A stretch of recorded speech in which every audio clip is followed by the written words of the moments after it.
தலைவருடைய மகன் துரை அவர்கள் ஜனநாயக பண்பை நிலைநாட்டாமல், ஒரு ஜனநாயக அரசியலை உள்வாங்காமல், எதேச்சதிகார போக்காக ஒரு கார்ப்பரேட்டை கொண்டுதான் கட்சியை நடத்த வேண்டும் என்று நினைக்கிறார்.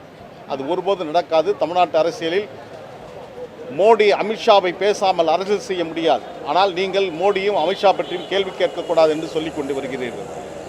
ஆனால் நேற்று தினம் தலைவர் வைகோ அவர்கள் மாண்புமிகு தமிழ்நாடு முதலமைச்சர் அண்ணன் தலைவர் தளபதி அவர்களை சந்தித்த போது, வெளியே வந்தபோது சொல்லியிருக்கிறார், ஒருபோதும் பாஜகவுடன் கூட்டணி வைக்க மாட்டோம் என்று சொல்லியிருக்கிறார். ஆனால் அது உண்மையாக இருக்க வேண்டும் என்பதுதான் எங்களுடைய பணிவான எண்ணமாக இருக்கிறது. காரணம், 2001ஆம் ஆண்டு 22 தொகுதிகளுக்கு கையெழுத்து போட்டுவிட்டு வெளியே வந்து ஓரிரவில் நிகழ்கின்ற மாற்றத்தின் பெயர் அரசியல் என்பதை போன்று அந்த இரவில் ஏற்பட்ட மாற்றம், காலையில் நாங்கள் கூட்டணி இல்லை என்று முறித்து கொண்டு வந்தீர்கள்.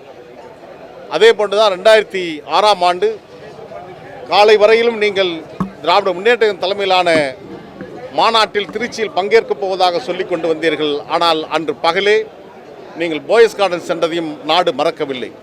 உங்களுடைய நம்பகத்தன்மையை, உங்களுடைய கிரெடிபிலிட்டி என்று சொல்லப்படுகிற விதத்தில் அந்த நம்பகத்தன்மையை இழந்திருக்கிறீர்கள்.